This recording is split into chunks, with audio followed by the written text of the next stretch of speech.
Demagun funtzio periodiko bat dugula, irudi honetan ikus dezakezuen bezala. Hementxe irudi honetan funtzio honek duen periodikotasuna L dugu, eta izatez, hau da, behin eta berriro errepikatzen den zatia. Bai, eskubirantz eta eskerrerantz. Izatez, ez du zertan eta jarraitu izan behar, hemen hau ez da jarraitua. Hori bai, gauza bat bai eskatu behar diogula F-eri. Ezin da divergentea izan, gero ikusiko dugu zergatik. Orduan, kasu horretan, gure funtzioa periodikoa bada, funtzio harmonikoen kombinazio lineala bezala adieraz genezaken. Hori da Fourierrek erakutsi zuena. Funtzio harmoniko horiek dira kosinoak eta sinoak. Eta hauek dira bai kosinoak eta sinoak eduki behar duten argumentuak. Bi, pi, n, zati L bider X. Hau da, funtzio hauen kombinazio lineala bezala adieraz dezakegu. Hau da, izatez ikusten baduzue, bentse funtzio honek duen funtzio hauek daukaten uin luzera, lambda n, da L-ren zatikiak dira. Eta bentsa gertzen den n hori da zenbaki naturalak. Orduan, edozein funtzio bat, funtzio harmonikoen, sinu eta kosinoen, kombinazio lineala bezala adieraz genezaken, eta hau da daukagun Fourierren serieak. Honi deitzen diogu Fourierren serieak.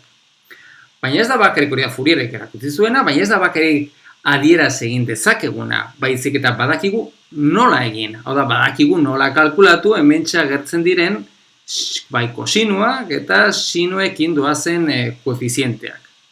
Nola kalkulatzen dira horiek?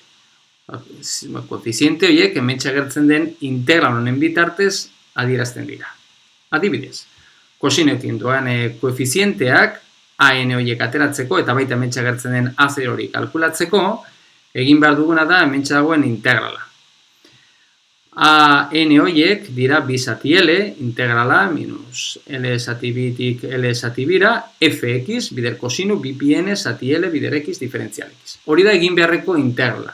Eta gauza bera, sinuekin. Sinuekin doazen koefizientea kalkulatzeko.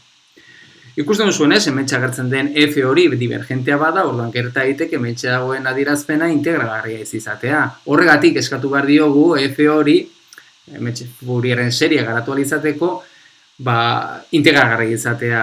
Divergentziarik ez eukitzea batez ere, baina bai izan daitekela ez jarraitua. Izatez, hementxe egin beharreko integrala kontuan hartu behar dugu, minus L zati bitik, L zati bira egin behar dugula. Hau da, uin luzerari dagokion, hau da, L horren tartean bakarrik egin behar dugu, integralak AN-ek eta B-one horiek ateratzeko. Beraz, Fourierren seria ateratzea oso simplea da, bakarrik egin beharreko integralak hauek dira, eta integral horiek egin behar ditugu bakarrik Fourierren seria garatu izateko.